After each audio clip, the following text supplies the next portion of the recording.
Bueno, pues continuamos con esta segunda meditación en este retiro, en el cual el tema central es el seguimiento. Vamos a ver 5 personajes del Antiguo Testamento. Vamos a ver Abraham en primer lugar, Moisés, Samuel, David y Elías. Son los 5 personajes que vamos a ver del Antiguo Testamento, si tenemos tiempo.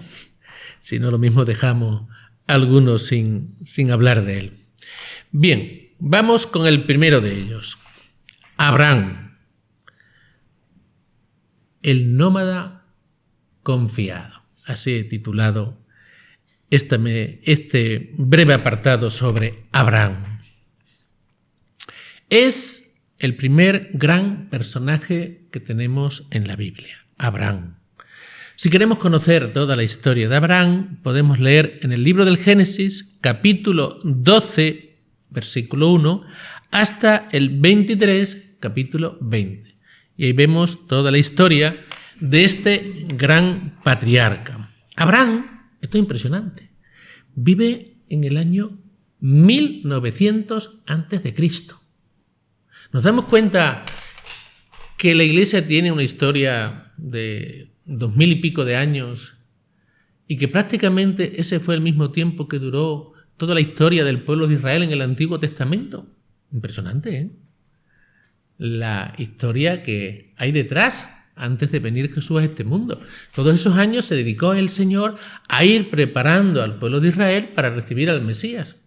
Y cuando llega encima no lo acepta, ¿eh? La gran mayoría, ¿eh? Después de 1900 años preparando y anunciando que llegaría el Mesías. Pues bien, Abraham vive en el año 1900 a.C. en Ur de Caldea. Es una persona rica, tiene grandes propiedades, no tiene hijos, que era lo que más deseaba él.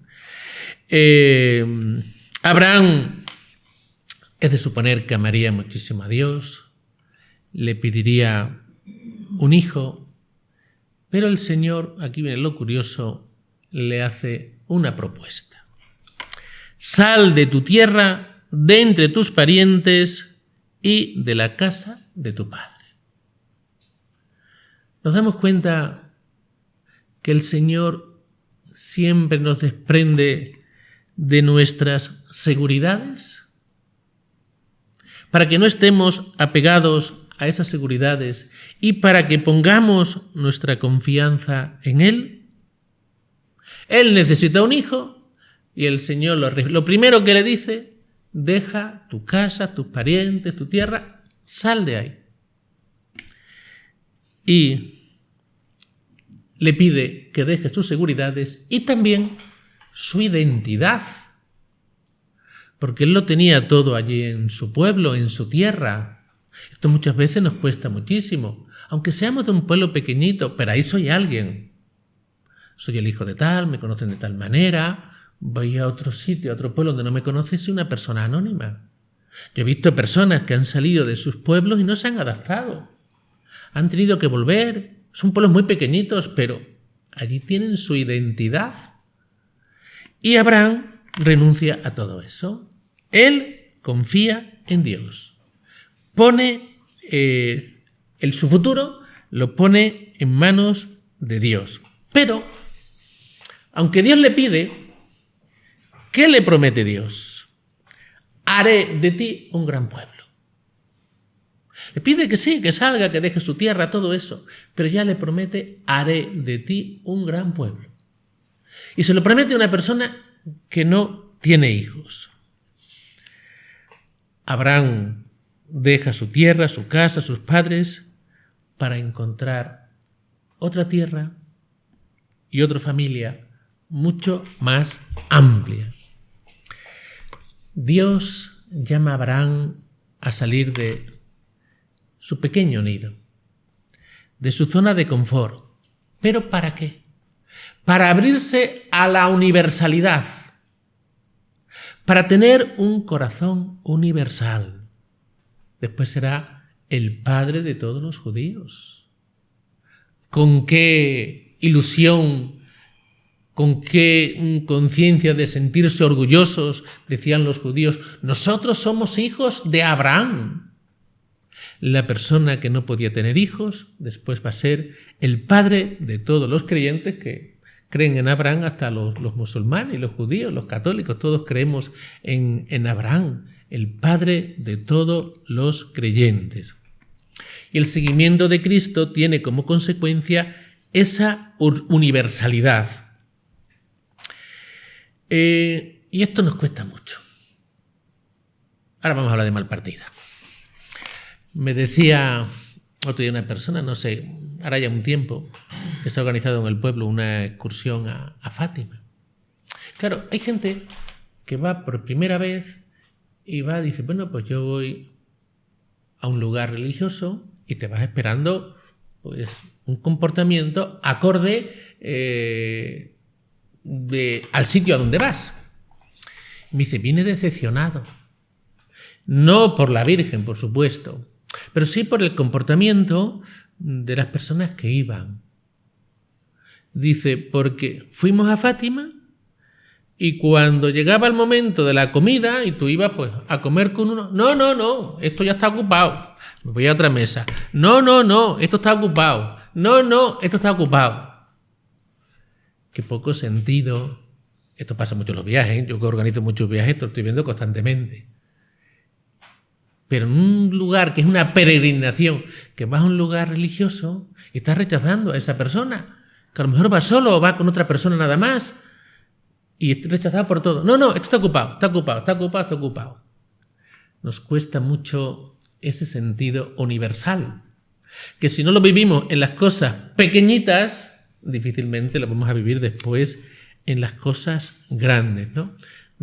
Encerramos ahí en ese círculo cerrado, cercano a nosotros, ¿no? Ya digo que esto pasa mucho. Entonces, primera lección que nos da Abraham. Confía en Dios. Pone su futuro en manos de Dios. Se fía de Dios. Y también toda esa conciencia de universalidad. Que en la Iglesia, cuando se nos ve que tenemos espíritu de Iglesia, es cuando tenemos esa conciencia universal. Que no nos cerramos a nuestro grupito, a nuestra gente, no, sino que tenemos una perspectiva mucho más amplia. Pensamos en todos, en las necesidades de todos y estamos abiertos a todos. Qué bonito es esa conciencia eclesial, esa conciencia de fraternidad, esa conciencia abierta a todos. Este es un distintivo de los hijos de Dios. Esa conciencia universal. Primera lección que nos da aquí Abraham. Vamos con el segundo personaje, cada uno nos vaya enseñando alguna cosita en el seguimiento al Señor. Moisés. Moisés es el soñador de libertad. Egipto era una gran potencia, dominadora, y como la mayoría de las potencias de todas las épocas lo son porque someten y se aprovechan de los demás pueblos. Y eso es lo que haría Egipto. Egipto era muy rico en cereales, gracias a las crecidas del Nilo que estudiamos cuando éramos pequeñitos, y la gente iba pues a comprar a Egipto, ¿no? Y claro, cuando van y ven la riqueza que tienen en Egipto, lo bien que viven, muchos se quedarían allí a vivir. Y estas personas que se quedan allí a vivir, ¿qué trabajo se les suele dar? Pues los trabajos que no querían ellos, los egipcios, ¿no? Los peores trabajos, ¿no? Y así poco a poco pues se irían convirtiendo en esclavos, ¿no? Ramsés II, el faraón, quiere dejar huella y lo hace haciendo grandes monumentos. Pero para hacer esos grandes monumentos necesita obra barata. Pero Dios no permanece indiferente al sufrimiento humano. Y Dios no va a venir, como dice la gente, a castigar, a mandar un rayo a esas personas que hacen sufrir a los pobres. No. Dios siempre actuará a través de otras personas. Y el Señor no suele elegir a personas especiales, suele elegir siempre lo más humilde. En este caso, a un niño, a un bebé, sacado del agua, que sería el libertador del pueblo de Israel. Este niño, como sabéis todos, se cría en la corte del faraón, tiene grandes privilegios por pertenecer a la familia imperial, pero ¿qué le pasa a Moisés? Mientras vivía en el palacio, su contacto con la realidad era muy pequeño. Él vivía allí en su mundo. Y además le estarían educando en una sociedad dividida. Por un lado están los poderosos, los que mandan, los que viven bien, y por otro lado están los pobres, que están al servicio de los poderosos. Moisés, poco a poco, va pisando la realidad. Sale a la calle. Ve lo que está sufriendo el pueblo de Israel y mata a una persona. La noticia se sabe. Moisés se asusta y el faraón manda matarle. Los poderosos siempre están en contra de aquellas personas que critican su sistema, que fue el caso de Moisés. Huye y se establece en Madián. Allí conoce a su mujer, se casa, forma un hogar, tiene un hijo. Podría haber vivido Moisés muy tranquilo. Pero Dios siempre nos complica la vida. Nos complica y nos implica, las dos cosas. Moisés en el palacio vivía de espaldas a la realidad. Esto nos puede pasar a nosotros también. Toda una llamada de atención para nosotros. Que podemos vivir en nuestra zona de confort, centrados en nuestros problemillas y muchas veces olvidados de los grandes problemas de los demás. Nos puede pasar a todos nosotros. Llega un nuevo faraón que endurece aún más las condiciones de los extranjeros, de los esclavos, y ya empieza a actuar el Señor. Un día, esto se lo conté en la última boda a los novios a los que casé. Ese pasaje en el cual está ardiendo la zarza. Moisés ve que no se consume esa zarza, una zarza se consume enseguida, porque las ramitas son delgaditas, se consume enseguida, ¿no? Y la zarza no se consume. Se acerca a Moisés y el Señor le dice: descálzate porque estás pisando tierra sagrada. La última homilía que le he dicho a los que he casado, les he comentado este pasaje. El descálzate porque estás pisando tierra sagrada. Yo le decía a los novios, cuando te acercas a tu marido o a tu mujer, te estás acercando a algo donde Dios ha puesto su mano, que Dios ha bendecido. Te estás acercando a algo sagrado. Hay un sacramento ahí. Y así, con esa visión, tenéis que verlo los matrimonios.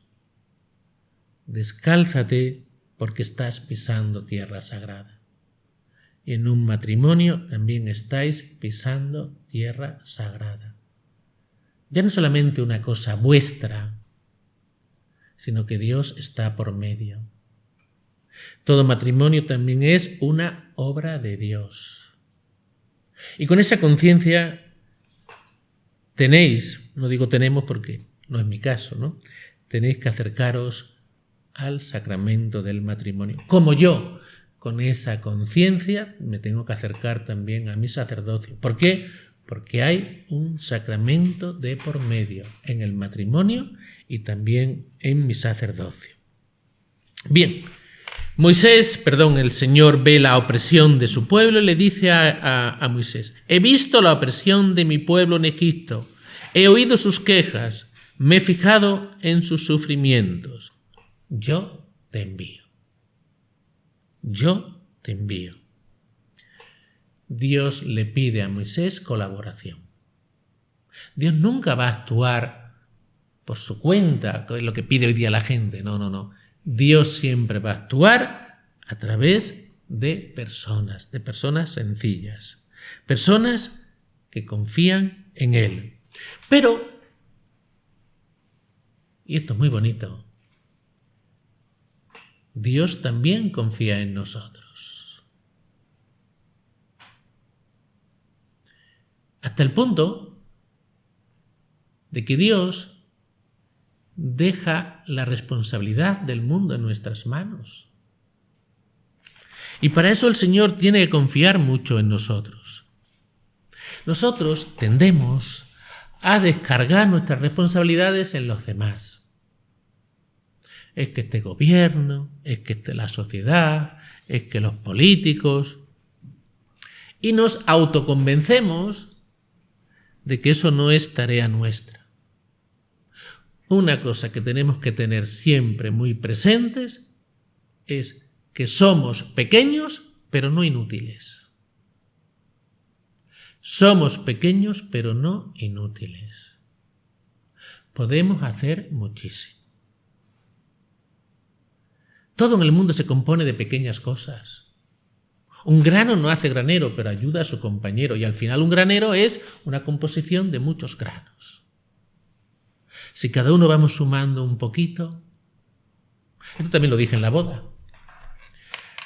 Yo me encuentro con muchas personas que me dicen lo siguiente. Esto va por los matrimonios, Me estoy dirigiendo más a los matrimonios que a mis queridas amigas, las monjitas, las hermanas. Me dicen con frecuencia, bueno, sí, he discutido con mi marido o con mi mujer, pero bueno, una cosa sin importancia. No es verdad. Eso de sin importancia no es verdad. Porque te confías en que esa pequeña discusión no tiene importancia. Y a lo mejor una no tiene importancia. Pero una y otra y otra y otra y otra y otra y otra, pequeñas, todas pequeñas, todas pequeñas, todas pequeñas, pero todas suman. Todas suman. Y se puede convertir en algo después muy grande. No es que desapareció el amor, claro, porque no cuidaste los pequeños detalles. Jesús, ¿habéis fijado que siempre cuida los pequeños detalles? ¿Que se fija en los detalles más pequeños? ¿Se fija en aquella persona que echó aquellas pequeñas moneditas y se fijó en lo que echaba, Se fijó en ese pequeño detalle. O es en esa ocasión que lo están apretujando, y una mujer que sufría flujo de sangre va a tocarle un poquito el manto con la confianza de sanarse y dice Jesús, ¿quién me ha tocado? Dicen los apóstoles, vamos Jesús, ¿de qué vas? Te están aquí apretujando la gente y tú dices ¿quién te ha tocado? Te están apretujando aquí todo el mundo. Y la mujer que comprende lo que ha pasado dice, yo lo he tocado. Porque esa mujer quedó sanada por su fe. A Jesús le encantan los pequeños detalles. Le encanta. ¿Por qué? Porque el mundo, las grandes cosas se componen de pequeñas cosas. Pequeñas cosas, pero con mucho amor detrás. Por eso no digamos eso de, sí, una discusión, pero sin importancia. Sí tiene importancia. Pero es que lo mismo que tiene importancia una pequeña discusión, también tiene mucha importancia un pequeño acto de amor. Que sumados unos con otros, el amor va creciendo. Y así esto lo podríamos aplicar en todas las cosas de la vida. Somos pequeños, pero no inútiles. Moisés era pequeño, pero hizo una gran obra, confiando en la promesa que le hizo Dios. ¿Y qué le promete Dios? Le dice, yo estaré en tu boca y te enseñaré todo lo que tienes que decir. Nos damos cuenta que el Señor, en todas las vacaciones, en todas las personas que le siguen, siempre dice más o menos, no tengáis miedo, yo estoy contigo. Siempre dice lo mismo, no tengáis miedo, Yo estoy contigo, siempre. Unas preguntas para la reflexión. ¿Nos sentimos cercanos a los que más sufren? ¿Qué inquietudes tenemos en la vida? ¿Nos sentimos interpelados por Dios para colaborar con Él para construir un mundo mejor y más justo? Después de meditar este pasaje de Moisés, podemos hacernos esas preguntas. Tercer personaje, Samuel. Aquí estoy, Señor. Qué bonito es eso, que le digamos al Señor, aquí estoy, Señor. Cuenta conmigo, para lo que quieras, para lo que me necesites. Aquí estoy, Señor. ¿Os dais cuenta, hoy sábado 1 de mes, de lo poco que nos dice el Evangelio de la Virgen? Siempre nos dice, la Virgen estaba. Yo que vengo de la milicia de Santa María, tenía una revista, no sé si la seguirán teniendo ya, no lo sé. Esa revista se llamaba Estar. Siguen teniéndola. Estar. Estar. En relación, en alusión a la Virgen María, que estaba siempre. Estaba donde tenía que estar y sabiendo estar. Tenía que estar en la cruz, allí estaba. Tenía que estar en el primer milagro que hizo Jesús, allí estaba. Estaba. Qué importante es que estemos allí donde se nos necesita, allí donde tenemos que estar. ¿Y cuántas veces fallamos? Yo, por ejemplo, algunas veces me pasa, muere a lo mejor alguna persona, que yo no he hecho el entierro, a lo mejor fuera de Arroyo, tengo que hacerle una visita para darle el pésame, para estar con ellos, lo vas dejando y al final te da vergüenza y no lo haces. No he estado donde tenía que estar. ¿Cuántas veces fallamos en esto de estar? Tenemos que estar donde tenemos que estar y sabiendo estar. Como estuvo la Virgen al pie de la cruz. Estuvo donde tenía que estar, en el momento que se la necesitaba. Bien, vamos avanzando en la historia y con Samuel nos situamos en el siglo XI a.C. Israel quería un rey. Como dicen mis paisanos de Arroyo, se envidiaron. Los demás pueblos alrededor tenían rey y ellos querían un rey también. Samuel ha sido entregado por su madre al templo para que Samuel le sirviera. El sacerdote Elí le acoge y le hace su ayudante. Samuel es una persona servicial, hace cosas para servir a Dios, está disponible y le gusta el trabajo bien hecho. Elí, el sacerdote, pues también le gustan las cosas bien hechas, los ritos, que todo salga bien, pero no está muy acostumbrado a la palabra de Dios. Y esto influiría después en Samuel. Y esto también nos puede pasar a nosotros. Podemos hacer muchas cosas por los demás. Podemos estar dispuestos a ayudar. Pero sin haber sentido la presencia de Dios, un Dios Padre y amigo. Y claro, sí estaremos haciendo cosas buenas, pero siempre le va a faltar algo. No es lo mismo cuando uno ha tenido esa conciencia de Dios, ese trato con Dios, y eso le lleva a entregarse a los demás, que cuando lo hacemos por solidaridad. Hoy día la palabra caridad está un poco denostada. Y yo escucho a gente decir, no, lo que tiene que haber es solidaridad. ¿Qué es eso de la caridad? Porque tenemos un concepto equivocado de lo que es la caridad. La caridad, lo mismo que la fe y la esperanza, son virtudes infusas que son dadas por Dios. Y la caridad es ese amor que Dios te da, para que después tú lo extiendas también a los demás, lo proyectes en los demás. Pero la caridad también es un don de Dios como la fe, es una virtud infusa. O sea, es el amor recibido de Dios que tú das a los demás. Y entendemos como caridad, bueno, dar así lo que nos sobra. No, no. La caridad es el amor de Dios hecho vida en nosotros, que acogemos ese don que nos da el Señor. Y después eso lo proyectamos en los demás, amándoles con el amor que Dios nos ama. La caridad, ya digo, es algo muy grande. Bien, el Señor empieza a llamar a Samuel. Samuel, ese pasaje creo que lo habría escuchado todo en muchas ocasiones porque se lee en las lecturas de la misa. Samuel cree que es el sacerdote Elí quien le llama y no le reconoce.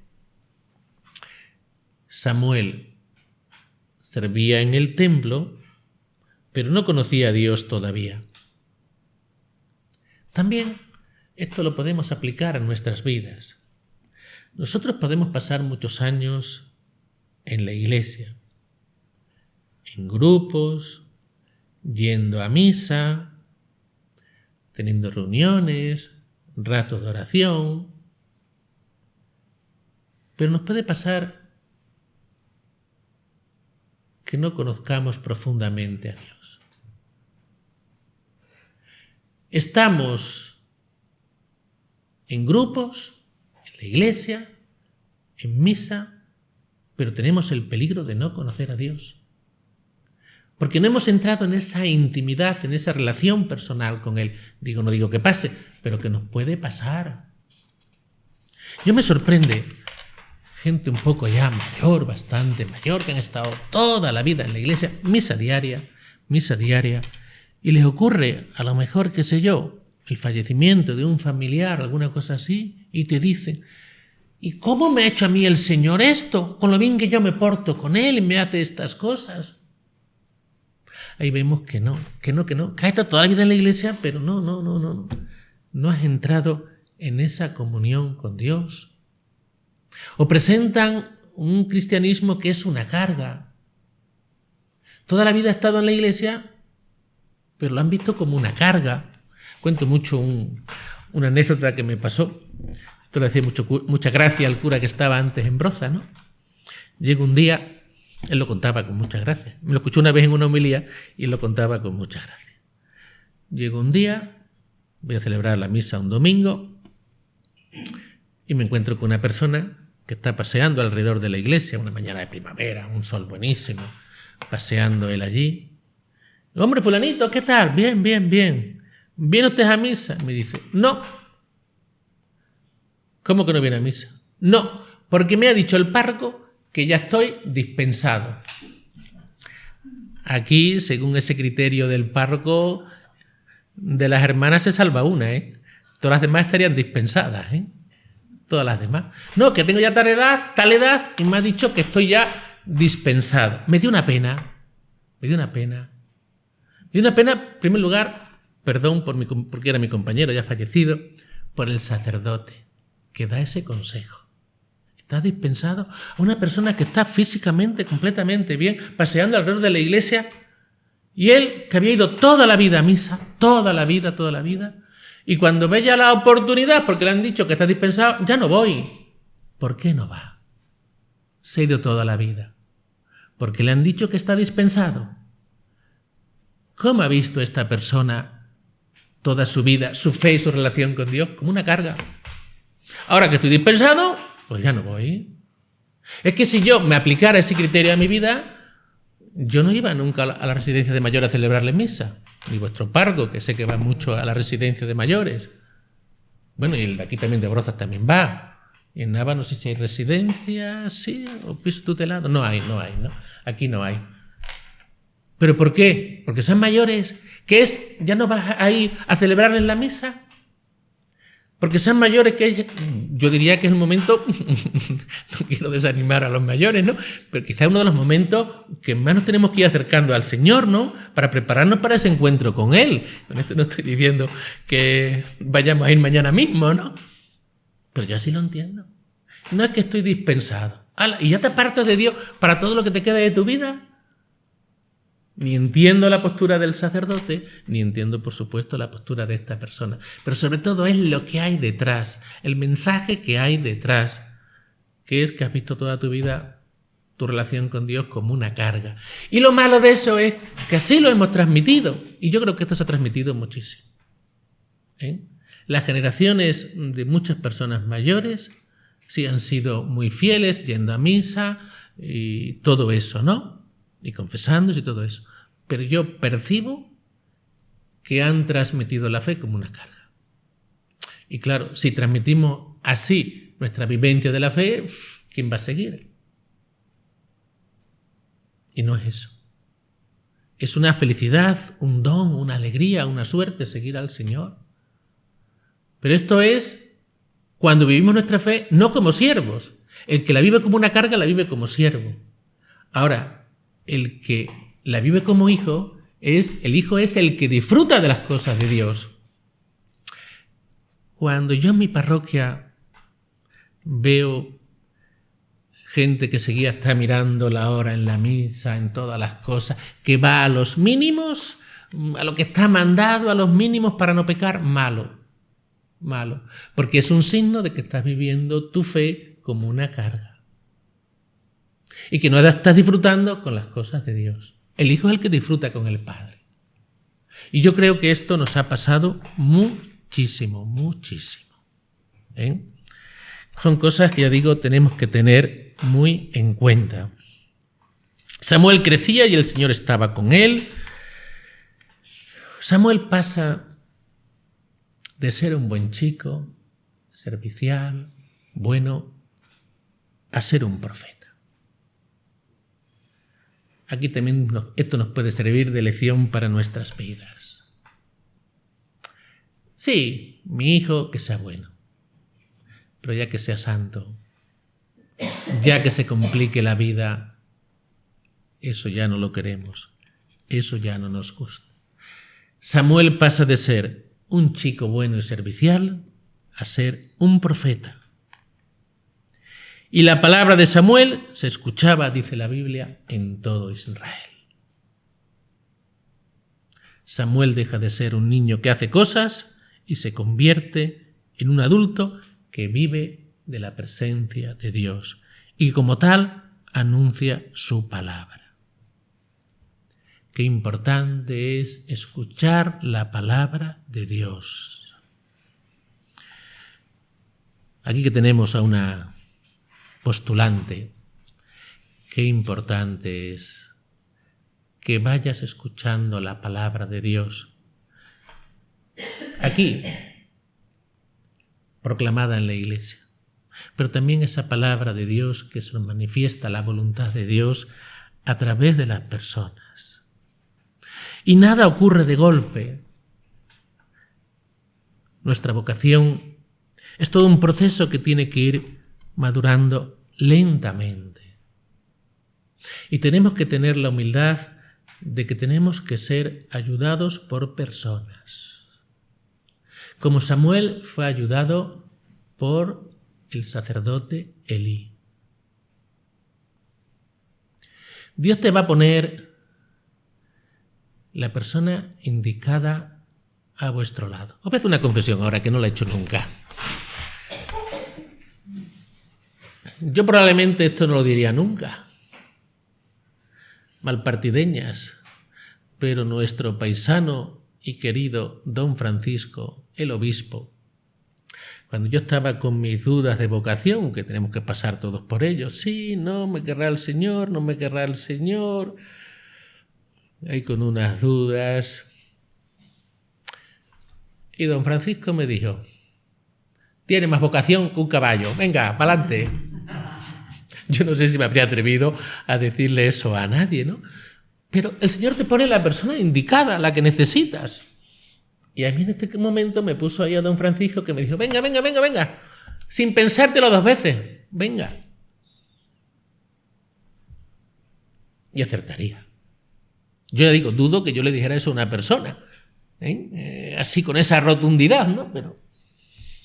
Pero él lo hizo así. Después otra persona que yo lo tenía, que me asesoraba mucho, por eso siempre necesitamos personas que nos asesoren en la vida. Y le dijo a otra persona de mí, mira, Juan Manuel, en el fondo ya ha tomado la decisión, lo que le cuesta es dar el paso.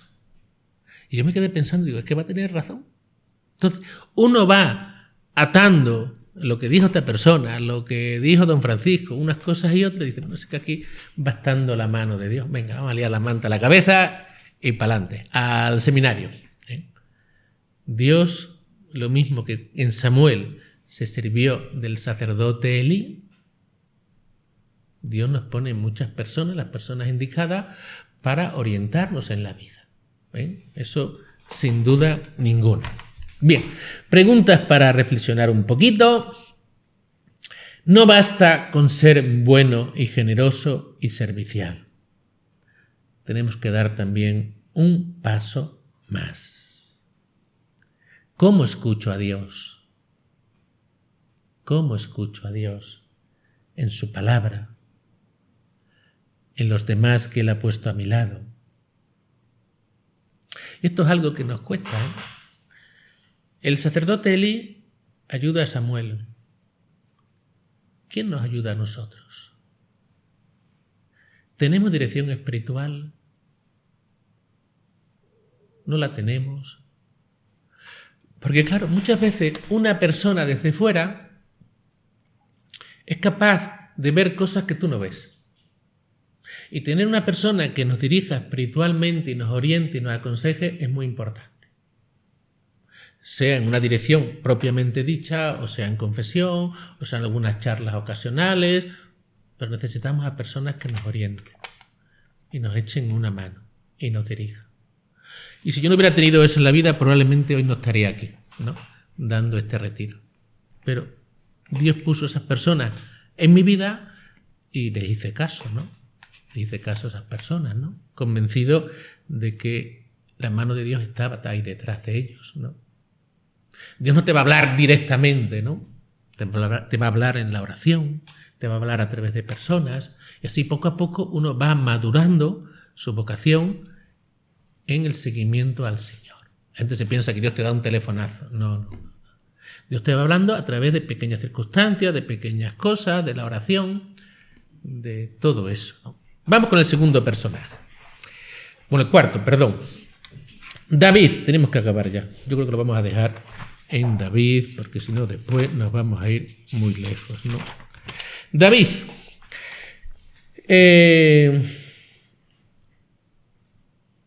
La debilidad de un hombre enamorado. Me refiero a enamorado de Dios. Es un personaje central en la historia del pueblo de Israel, muy importante. Tuvo una vida amplia, una vida rica, pero hoy solo nos vamos a fijar en su debilidad. Hizo una carrera fulgurante, pasó de ser un pastor a ser elegido como rey. Es valiente, es justo, alegre, la suerte le sonríe, todo le va de cara. Vive una época de gran esplendor, todo le sonríe, él se siente elegido, se siente amado por Dios, siente que Dios está con él, es joven, es inteligente, está lleno de vitalidad, vamos, todo de maravilla. Pero es humano. Y el hecho de ser elegido por Dios no le da ninguna ventaja sobre los demás. Tiene virtudes y tiene debilidades. Y esto nos pasa a todos. No nos creamos, no, yo en eso nunca voy a caer. Ese fallo nunca lo voy a cometer. En ese pecado nunca voy a caer. Cuanto más creamos eso, al poco tiempo caemos en eso. El Señor nos dará una buena cura de humildad, pero no tardando mucho, ¿eh? Entonces, no nos creamos aquello que dice el Evangelio, el que esté de pie, cuidado no caiga, ¿eh? Que débiles somos todos. David se relaja, ese gran luchador al frente de su ejército, ya se queda en Jerusalén, ya no sale al frente de sus tropas, ya se queda en casita, en el palacio, con la comodidad, y pierde la vigilancia sobre sí mismo. Algo muy repetido por el Señor, que estemos vigilantes, que podemos caer, y podemos caer cualquiera, en cualquier cosa. Y esto es lo que no tiene presente David. No voy a contar toda la historia de Betsabé, pero bueno, acaba acostándose con la mujer de Urías. Y eso no ocurre de golpe. Las cosas ocurren porque poco a poco nos vamos relajando. David se creía seguro. También se había aislado de los demás y había perdido la vigilancia sobre sí mismo. Toda una serie de ingredientes para que David cometa este gran pecado. El David, ese alegre y solidario, pasa a ser arrogante, encerrado en sí mismo. ¿Y después qué hace? ¿Después qué hace el mal? Pues vamos a ver si esto lo arreglamos de alguna manera sin afrontar la realidad. Invita a Urías a que vaya a su casa, ¿no? Pero Urías no es David. Bueno, si viene Urías, se va con la mujer, el hijo que nazca, pues ya le había avisado Betsabé de que estaba embarazada, pues dijo a Urías, vente del ejército, vente para acá. Le dijo a Urías, venga, vete con tu mujer, que te merece un descanso, te pasa unos días en casa, pero no le salieron sus planes. Urías no es David. Urías es una persona coherente. Él se ha comprometido con sus hombres, con su ejército, y mientras sus hombres están durmiendo allí en el cuartel, él no va a dormir entre sábanas limpias. No. Se queda a dormir con sus soldados. Y David le insiste que se vaya. Pero Urías no cede ante lo fácil, no cede ante lo inmediato. David pone en primer lugar sus deseos y Urías permanece fiel a aquellos que están sufriendo. Es solidario con sus soldados. Y al final, ¿qué hace? Manda una carta, que lo pongan en primera línea y que después se retiren cuando esté el fragor de la batalla. Y Urías allí pierde la vida. Acaba con Urías, ¿por qué? Porque molesta. Los poderosos siempre han intentado quitarse de en medio a los que molestan. Pero lo malo es que muchas veces hacemos el mal, hacemos cosas tan terribles como esta que hizo David, que acabó con una vida, que destrozó una familia, y no se da cuenta. Cuidado que todas estas cosas nos pasan a nosotros, ¿eh? Nos cuesta mucho reconocer las cosas que hacemos mal. Aquello del Evangelio, ¿no? Vemos la mota en el ojo ajeno y no vemos la viga en el nuestro. En esto tenemos que estar siempre súper atentos, porque hay que ver la capacidad que tenemos de autojustificarnos y ver que lo que nosotros hacemos está bien y lo que hacen los demás está mal. Y no nos damos cuenta muchas veces de las cosas que tenemos nosotros en nuestra vida que son mucho más gordas. Y entonces llega el profeta Natán, le cuenta aquel ejemplo de aquella ovejita, ¿no?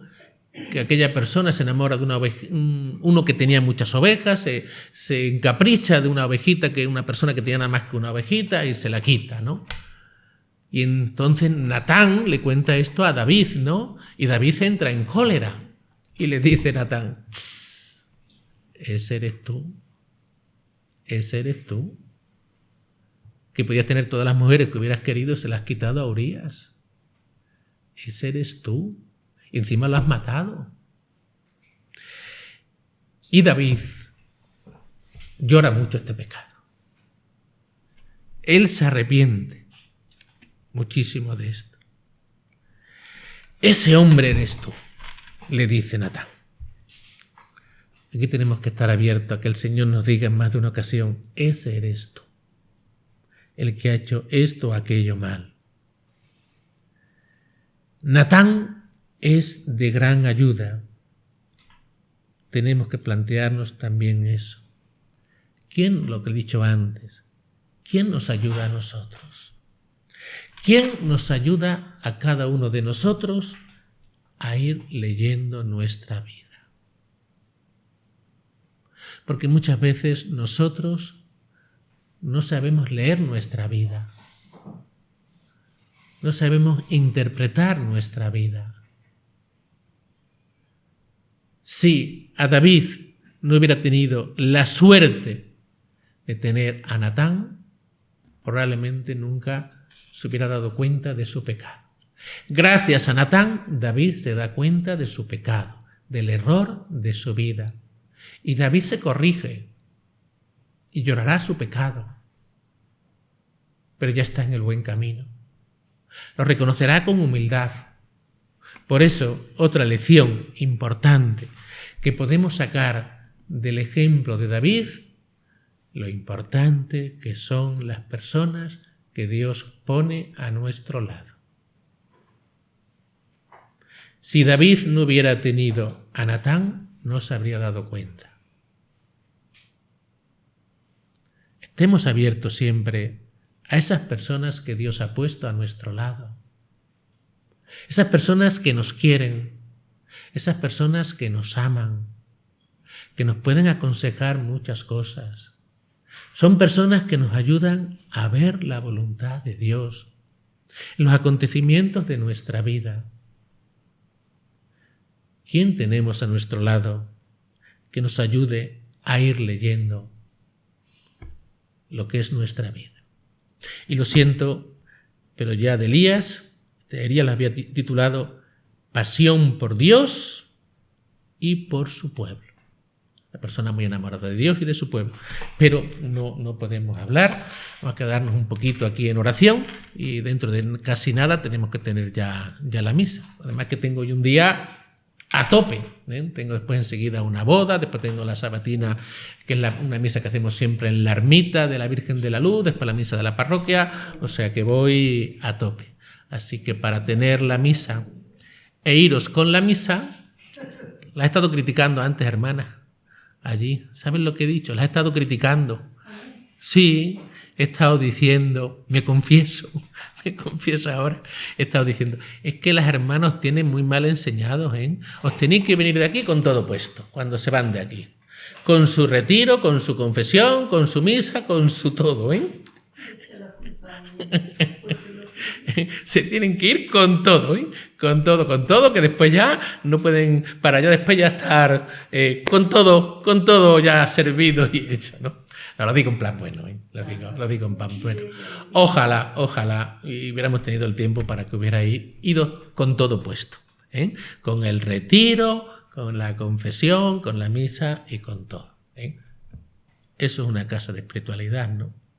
A eso venimos, ¿no? A encontrarnos con el Señor, ¿no? A tener estos momentos de oración y de silencio ante Él, ¿no? De encuentro con Dios, ¿no? Y eso pues lo da el retiro, lo da la exposición del Santísimo aquí con el Señor, lo da la confesión, lo da la Eucaristía. O sea, estaba gastando una broma, ¿no? Pero una casa de espiritualidad está para eso. Casa de María. Y es una bendición que tengamos estas casas de espiritualidad en nuestra diócesis. Es una bendición de Dios. Y me decía don Francisco que también es una bendición de Dios que tengamos sacerdotes en la diócesis que dan retiros y ejercicios espirituales. Y aquí, que me emociono,